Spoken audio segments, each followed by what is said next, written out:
छत्तीसगढ़ी गाने देखने और सुनने के लिए सूखी बरवे यूट्यूब चैनल को सब्सक्राइब करें और बेल आइकन को दबाएं।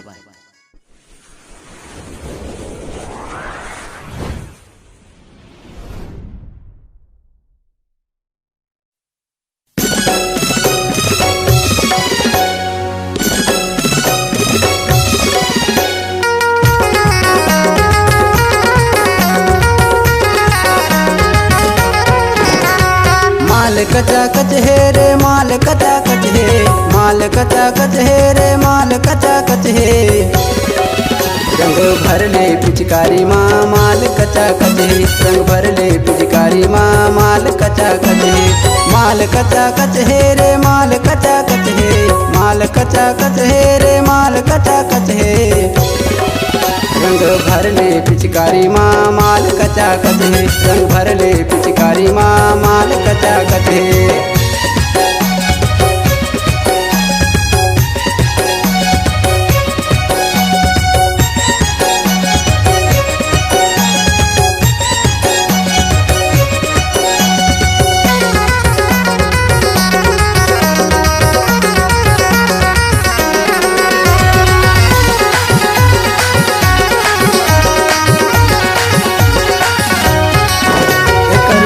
हवे सतरा दिखे माँ बड़ा खतरा, ए टूरी हगदराए हे माल हवे तगड़ा, ए टूरी हगदराए हे माल हवे तगड़ा।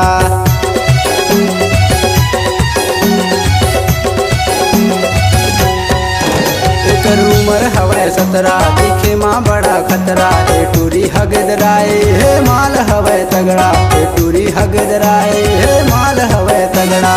माल कचा कच है रे माल कचा कच है, माल कचा कच है रे माल कचा कच है।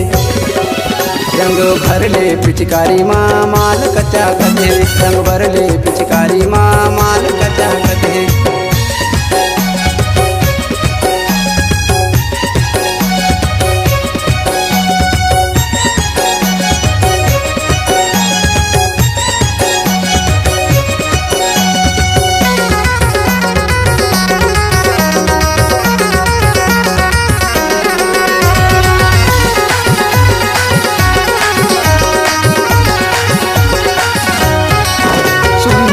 माँ बलाते ओ हाथ लाछुआते, लवेरिया है बीमारी कई के मोला बताते, लवेरिया है बीमारी कई के मोला बताते।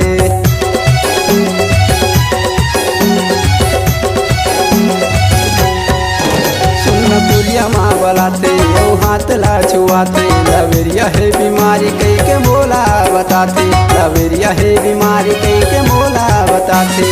माल कचा कच है रे माल कचा कच है, माल कचा कच है रे माल कचा कच है।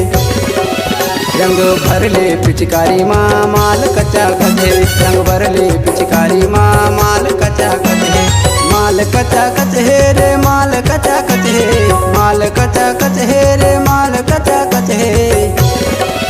रंग भर ले पिचकारी माँ माल कचा कच है, रंग भर ले पिचकारी माँ माल कचा कच है, रंग भर ले पिचकारी माँ माल कचा कच है, रंग भर ले पिचकारी माँ माल कचा कच है, रंग भर ले पिचकारी माँ माल कचा कच है। होली हो।